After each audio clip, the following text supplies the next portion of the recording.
नमस्कार स्टूडेंट्स, आज हम थ्रेड कटिंग में गियर ट्रेन की कैलकुलेशन को समझेंगे। थ्रेड कटिंग लेथ मशीन पे किया जाने वाला एक बहुत ही इम्पॉर्टेंट ऑपरेशन है। जो लेथ पर थ्रेड्स फॉर्म किए जाते हैं वो हेलिक्स के प्रिंसिपल पर बेस्ड है। यानी हेलिक्स जब अगर बनाना है किसी सिलेंड्रिकल सरफेस के ऊपर, तो हमारे पास में जिस तरह से वर्क रिवॉल्व होता है, अपनी एक्सिस के ऊपर वर्क रिवॉल्व होएगा, उसी टाइम टूल में भी लगातार लॉन्गिट्यूडिनल मूवमेंट रखना पड़ेगा। तो there should be a specified relative longitudinal movement of the cutting tool as the work revolves. Work हमने चक में फिट किया है, जो कि हेड स्टोक की स्पिंडल के साथ में अटैच्ड है, या फिर दो सेंटर्स जो हैं लाइव सेंटर और डेड सेंटर, इन दोनों के बीच में भी जॉब को होल्ड कर सकते हैं। तो वर्क वहाँ पर हमने होल्ड करके, और जैसे स्पिंडल रिवॉल्व हो रहा है उस स्पीड से वर्क भी रिवॉल्व होता है। अब जब ये वर्क रिवॉल्व हो रहा है, इसके ऊपर एक पर्टिकुलर डेप्थ दी जाएगी टूल से, कटिंग टूल से, और उस कटिंग टूल को डेप्थ देने के साथ ही साथ उसको लॉन्गिट्यूडनल मूवमेंट भी देना पड़ेगा। टूवर्ड्स हेड स्ट्रोक दे सकते हैं, टूवर्ड टेल स्ट्रोक दे सकते हैं। यानी कि जैसे ये हमारा जॉब है या वर्क पीस है, जिसको हमने दो सेंटर्स के बीच में फिट कर दिया। अब यहाँ पर इसके साथ में ये टूल अटैच्ड है और टूल से कटिंग हो रही है, तो टूल एक गहराई तक तो अंदर जाएगा ही, उसके बाद में इसका लगातार इस डायरेक्शन में लॉन्गिट्यूडिनल मूवमेंट होगा। तो जब लगातार रोटेशन रिवॉल्व हो रहा है वर्क, और उसके साथ ही साथ हमने जो वर्क टूल है उसको भी लॉन्गिट्यूडिनल मोशन दे दिया, तो अल्टीमेटली जो इसके ऊपर डेप्थ कट के आएगी वो एक थ्रेड का निर्माण करेगी, चूड़ी का निर्माण करेगी। तो इस तरह से लेथ मशीन के ऊपर एक्सटर्नल और इंटरनल दोनों ही तरह के थ्रेड्स बनाए जाते हैं।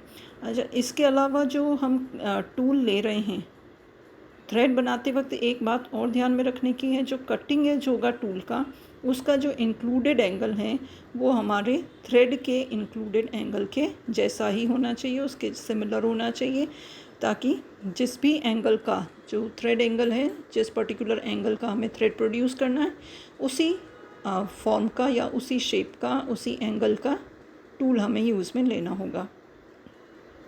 तो जो दो तरह के थ्रेड्स हमने कल पढ़े, पिछले लेक्चर में समझे थे, एक्सटर्नल और इंटरनल थ्रेड्स, उनकी दोनों ही तरह के थ्रेड्स लेथ पर हम इजीली बना सकते हैं। लेकिन इसमें जो एक बात है कि मशीन को थोड़ा सा अलग तरह से इसको तैयार किया जाता है थ्रेड कटिंग के लिए। तो लेथ के ऊपर एक गियरिंग सिस्टम लगाया जाता है स्पिंडल और लीड स्क्रू के बीच में, सो दैट कि हमारे पास में इन दोनों के ही पर्टिकुलर स्पीड्स के रेशियो आ जाए। तो ये जो नीचे एक फिगर दिखाई दे रहा है, ये इसमें थ्रेड कटिंग का प्रिंसिपल समझाया गया है। तो 1 नंबर जो है वो आपका हेड स्टोक स्पिंडल, ये साइड में लिखा दिख रहा है। तो 1 नंबर हेड स्टोक स्पिंडल है, 2 नंबर कैरेज है, 3 नंबर लीड स्क्रू है, और 4 नंबर जो है चेंज गियर्स हैं। तो ये हमने, ये हमारा वर्क पीस है जिसको दो सेंटर्स के बीच में फ़िक्स कर दिया है। इन दो सेंटर्स के ऊपर फिक्स करने के बाद ये 1 नंबर जो है वो स्पिंडल है। तो स्पिंडल जब रोटेट होती है उसके साथ ही साथ ये एक पर्टिकुलर डायरेक्शन में वर्क पीस भी जो है वो रिवॉल्व होने लग जाता है। देन कैरेज के ऊपर हमारा टूल लगाया हुआ है, ये कैरेज दिखाई दे रहा है, 2 नंबर पर कैरेज दिख रहा है। इस कैरेज के साथ में जो इसका टॉप मोस्ट पार्ट था टूल पोस्ट, उसके ऊपर हमने टूल फिट किया हुआ है। इस कैरेज का अटैचमेंट लीड स्क्रू के साथ में किया गया है। ये जो 3 नंबर दिख रही है, ये स्क्रू दिख रही है, जो कि लेथ मशीन पर जब हम लेथ को सामने से देखते हैं तो हमें ये एक लंबी सी रॉड दिखाई देती है, इसको हम लीड स्क्रू बोलते हैं।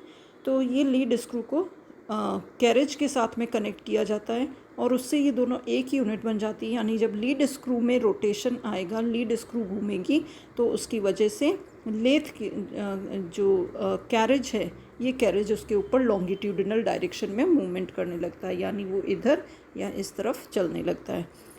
तो इस वजह से कंप्लीट जो इसके ऊपर टूल लगा हुआ है उसमें लॉन्गिट्यूडिनल मोशन आता है।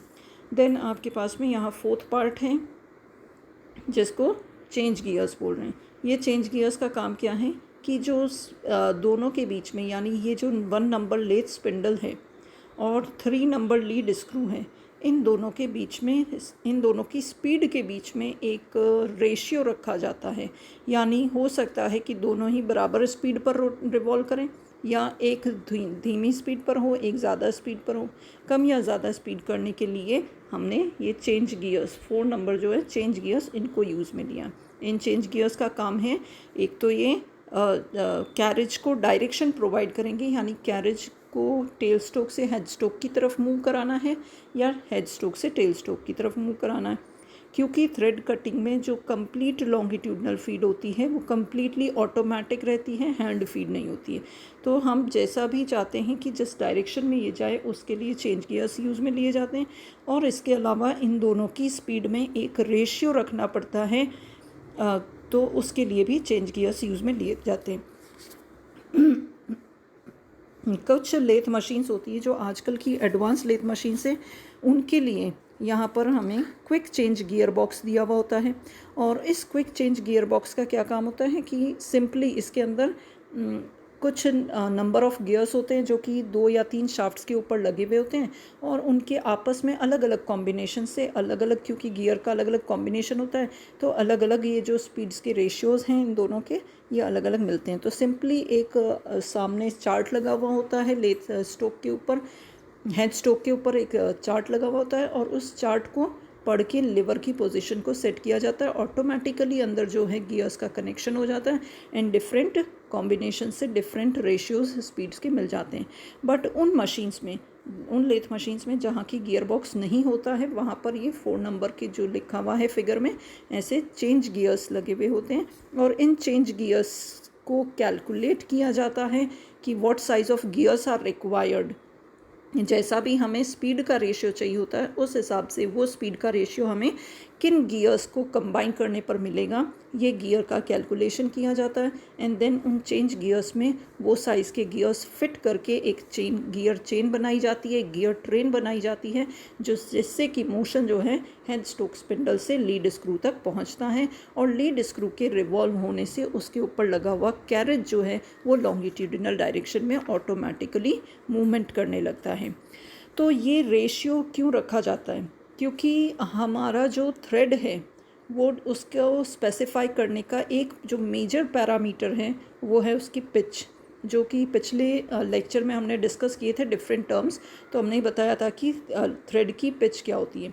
तो जो पिच होती है उससे एक थ्रेड को स्पेसिफाई किया जाता है, और हमारे को जब थ्रेड हम बना रहे होते हैं तो we are given the pitch of the thread, की हमें किस पर्टिकुलर साइज़ का या किस पर्टिकुलर पिच का थ्रेड बनाना है। तो उस पर्टिकुलर साइज़ का पिच बनाने के लिए हमारी जो मेजर रिक्वायरमेंट होगी वो ये होगी कि जब जॉब का एक रिवॉल्यूशन हो, वर्क पीस का जब एक रिवॉल्यूशन हो, ये रिवॉल्व कर रही है एक पर्टिकुलर डायरेक्शन में, इस वर्क पीस का जब एक रिवॉल्यूशन हो तो जो टूल इसके साथ में अटैच्ड है और जो लॉन्गिट्यूडिनल मूवमेंट कर रहा है वो इसके एक रिवॉल्यूशन पर वो उसकी पिच के बराबर की दूरी तय करे, तो जो थ्रेड्स बनेंगे वो उस पर्टिकुलर पिच के बनेंगे। यानी 1 revolution is equal to pitch के बराबर की उसकी कितनी दूरी तय करें, जितनी की पिच के बराबर होनी चाहिए। तो इसके लिए हमें इसको या तो धीमी स्पीड पर चलाना होगा कैरेज को, या फास्ट स्पीड पर चलाना होगा, या बराबर स्पीड पर। इसको समझने के लिए जैसे ये एक एग्जांपल है, माने कि हमारे को जो थ्रेड बनाना है वो 6 mm पिच का बनाना है। लेथ के ऊपर जो थ्रेड बनाना है वो 6 mm पिच का थ्रेड बनाना है, और जो लीड स्क्रू दी हुई है उसकी भी एक पर्टिकुलर पिच है, वो 3 mm की पिच है। ये ऑब्वियसली किसी भी पर्टिकुलर लेथ के लिए फिक्स्ड रहेगा। जब हम एक लेथ के ऊपर काम कर रहे हैं तो लीड स्क्रू की पिच हमेशा फिक्स्ड रहेगी, और मान लेते हैं कि जिस लेथ पर हम काम कर रहे हैं उसकी पिच 3 mm है और हमें 6 mm पिच का थ्रेड बनाना है। तो हमारे टूल की क्या रिक्वायरमेंट होगी कि वो वर्क के एक्सिस के पैरेलल में कितना डिस्टेंस कवर करेगा, 6 मिलीमीटर का डिस्टेंस कवर करे, सो दैट कि स्पिंडल का एक रेवोल्यूशन हो तो वो टूल जो है 6 मिलीमीटर आगे बढ़ जाए तो ही हमारा जो वर्क पीस होगा उस पर 6 मिलीमीटर की पिच आएगी। लेकिन हमारा लीड स्क्रू जो है उसका तो पिच 3 mm ही है, यानी लीड स्क्रू जब एक रिवॉल्यूशन करता है तो कैरेज उसके ऊपर 3 mm आगे खिसकता है। अब दोनों को अगर बराबर चलाएं, यानी लीड स्क्रू और स्पिंडल दोनों सेम स्पीड पर रोटेट करेंगे, तो जो थ्रेड कटेगा वो उतनी ही पिच का होगा जितना कि लीड स्क्रू की पिच है। यानी ये हमारा जॉब है और ये लीड स्क्रू है, और अगर माने कि दोनों ही सेम स्पीड पर रिवॉल्व हो रहे हैं तो इस पर लगा हुआ जो टूल है वो इसके एक रेवोल्यूशन पर 3 mm आगे बढ़ता है, और क्योंकि ये भी बराबर स्पीड पर चल रहा है तो यहाँ पर भी वो 3 mm आगे खिसक रहा है एक रेवोल्यूशन में, यानी यहाँ पर जो थ्रेड बन रहा है वो 3 mm का ही बनेगा। तो जब दोनों सेम स्पीड पर रोटेट करेंगे तो थ्रेड के ऊपर लीड स्क्रू के बराबर की ही पिच बनेगी। लेकिन अभी जो हमने केस देखा 6 mm और 3 mm वाला, यहाँ पर हमें जस्ट डबल पिच का थ्रेड बनाना है, और जो हमारा कैरेज जिस लीड स्क्रू पर लगा हुआ है वो तो हाफ स्पीड तक ही चल पा रहा है। तो इसका मतलब क्या हुआ कि लीड स्क्रू को हमें डबल स्पीड पर रोटेट करना पड़ेगा, क्योंकि लीड स्क्रू पर 3 mm का पिच ही 3 mm का लीड ही वो ले पा रहा है, जबकि हमें 6 mm का लीड चाहिए। तो इसके लिए जब वर्क पीस का एक रेवोल्यूशन हो उस वक्त लीड स्क्रू के 2 रेवोल्यूशन अगर हो जाएंगे उसी पर्टिकुलर टाइम में, उसी सेम टाइम में, तो हमारा कैरेज जो है वो 3 + 3 यानी 6 mm आगे शिफ्ट हो चुका होगा, और इस तरह से जो थ्रेड बनेंगे वो 6 mm के बनेंगे। तो हम कह सकते हैं, जनरलाइज्ड बात हम इसमें कह सकते हैं कि speed of lead screw will be as many times higher than that of the spindle as that's pitch is smaller than the thread to be cut. यानी जितना हमें थ्रेड ज़्यादा काटना है लीड स्क्रू के कंपैरिजन में, अगर हमें जितना बड़ा थ्रेड काटना है उतना ही गुना लीड स्क्रू को हमें फास्ट चलाना पड़ेगा। अब एक सेकंड केस देखें कि हमारा जो लीड स्क्रू है वो मान लिया वो फिक्स्ड ही रखते हैं उसको, पहले वाले केस की तरह ही वो 3 mm है, और अब जो हमें थ्रेड काटना है वो 2 mm पिच का काटना है, यानी छोटा पिच काटना है। तो अब अगर दोनों सेम स्पीड पर चलते हैं तो वहाँ 3 mm का पिच ही कटेगा वर्क पीस के ऊपर, बट हमें थोड़ा कम चाहिए। तो हमारी रिक्वायरमेंट क्या है कि ये जो लीड स्क्रू है वो कंपैरेटिवली स्लो चले, वो स्लो चलेगा यानी स्पिंडल की स्पीड से चलेगा, तो वहाँ पर उसके बराबर वो कट कर पाएगा। तो क्योंकि हमें सिर्फ 2 mm उसके एक रेवोल्यूशन पर सिर्फ ये 2 mm ही आगे खिसकना चाहिए, तो इसके लिए हमको उसको 2/3 स्पीड के ऊपर चलाना पड़ेगा। लीड स्क्रू की स्पीड को हमें रिड्यूस करना पड़ेगा बाय द फैक्टर 2/3। तो ये 2/3 रेवोल्यूशन जब उसका होगा तो वर्क का एक रेवोल्यूशन हो चुका होगा, और उस पर कटने वाली पिच जो है वो 2 मिलीमीटर की पिच हो जाएगी।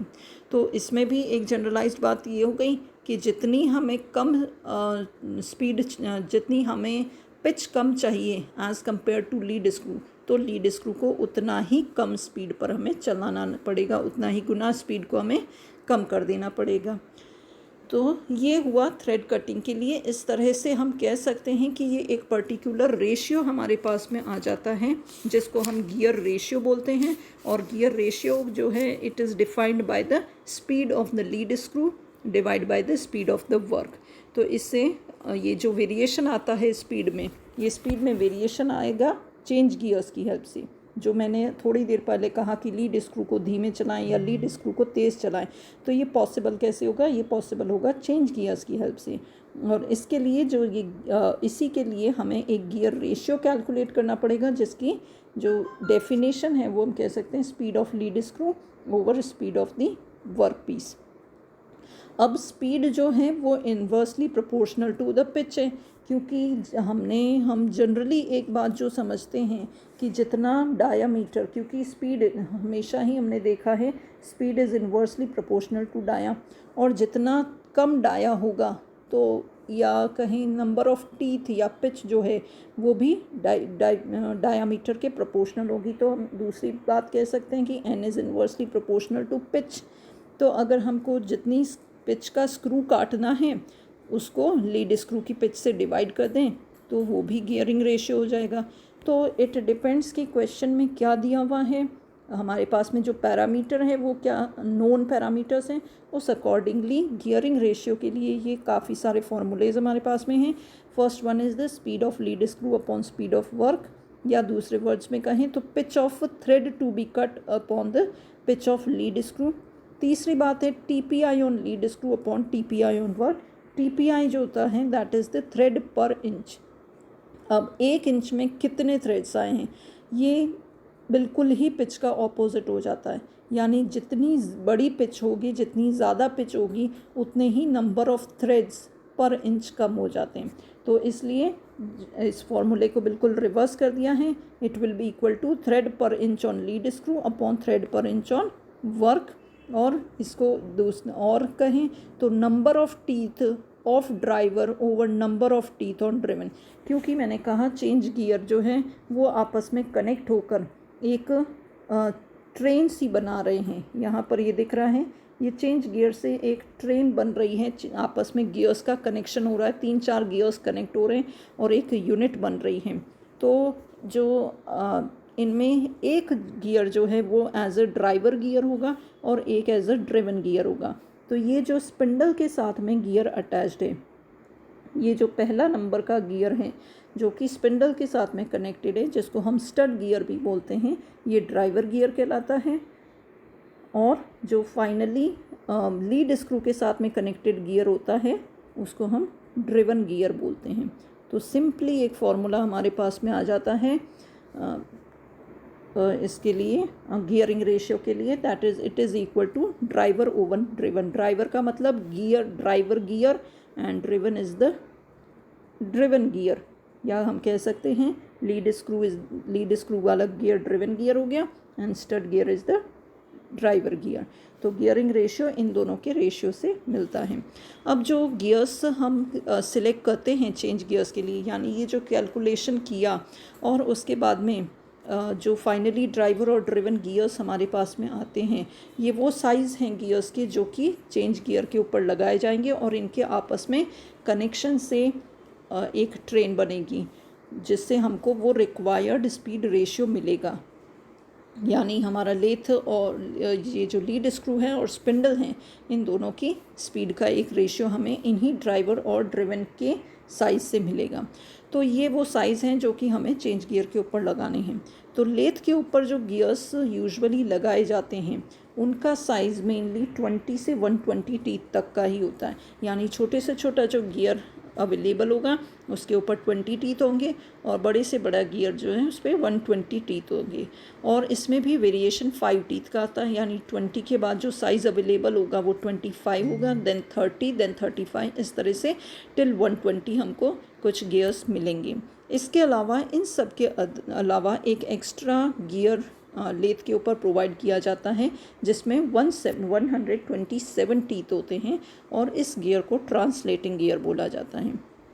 इस गियर का यूज़ वहाँ होता है जहाँ की हमें जैसे कई बार लीड स्क्रू पर जो थ्रेड्स होते हैं, जो लीड स्क्रू पर थ्रेड्स बने हुए होते हैं, उनकी पिच नहीं दी जाकर उनका TPI दिया हुआ होता है, यानी थ्रेड पर इंचेस वहाँ पर हमें ध्यान होता है, पता होता है। और हमें जो पिच काटनी होती है वो मिलीमीटर्स में काटनी है, यानी बिल्कुल दो ऑपोजिट चीज़ें हैं, यानी एक तरफ मेट्रिक थ्रेड्स हैं और एक तरफ इंचेस में हमारे पास में थ्रेड्स हैं, और उन दोनों के बीच में एक रेशियो इस्टेब्लिश करना है। तो उसमें हम इस ट्रांसलेटिंग गियर को यूज़ में लेते हैं और वहाँ पर जो ड्राइवर ओवर ड्रिवन का फॉर्मूला है वो दिया जाएगा 5Pn/127। अब ये फिगर आया कहाँ से कि इट्स सिंपल कि हम जानते हैं कि 1 इंच जो 1 इंच होता है उसमें 25.4 mm होते हैं। हम कह सकते हैं 25.4 millimetre is equal to 1 inch. तो जब आपके पास एक तरफ इंचेस हैं और आपके पास एक तरफ मिलीमीटर्स में आपको पिच बनानी है, तो इन दोनों को सेम यूनिट में कन्वर्ट करने के लिए ही हम 127/5 के फिगर को यूज़ में लेते हैं, because 127/5 is nearly equal to 25.4, ये तकरीबन 25.4 के बराबर होता है। और क्योंकि हम सीधा यहाँ पर 25.4 लेकर और P और N से मल्टीप्लाई नहीं कर सकते, क्योंकि इस रेशियो का या इसके मल्टीपल का हमारे पास में कोई साइज़ का गियर अवेलेबल नहीं होता है, इसलिए हमने इस 25.4 को ही 127/5 लिखा है। तो यहाँ पर जो P है और N है, ये P सिंपली वो पिच है जो कि हमें बनानी है थ्रेड की, and N is the number of threads पर इंच, जो कि लीड स्क्रू का साइज़ है, उसको हम N से डिनोट करते हैं। तो इस तरह से ड्राइवर ओवर ड्रिवन का ये रेशियो आएगा। अगर हमारे पास में एक तरफ TPI और एक तरफ मिलीमीटर्स है, तो दोनों को सेम यूनिट में कन्वर्ट करने के लिए हम 5PN/127 और 127 साइज़ के गियर को यूज़ में लेते हुए गियर ट्रेन बनाएंगे। तो ये सारा कुछ गियर का कैलकुलेशन जो है, पहले गियर ट्रेन का कैलकुलेशन किया जाता है और उसके बाद चेंज गियर्स को वहाँ पर सेट किया जाता है। अब ये चेंज गियर्स सेट हो जाने के बाद बाकी मशीन को थ्रेडिंग के लिए तैयार किया जाता है और उससे आगे थ्रेड्स कट किए जाते हैं। तो that was all about the calculation of the gearing ratio. Gear ratio का कैलकुलेशन हम किस तरह से करते हैं, इसके कुछ एग्जांपल्स के साथ में हम नेक्स्ट लेक्चर में इसको आगे डिस्कस करेंगे।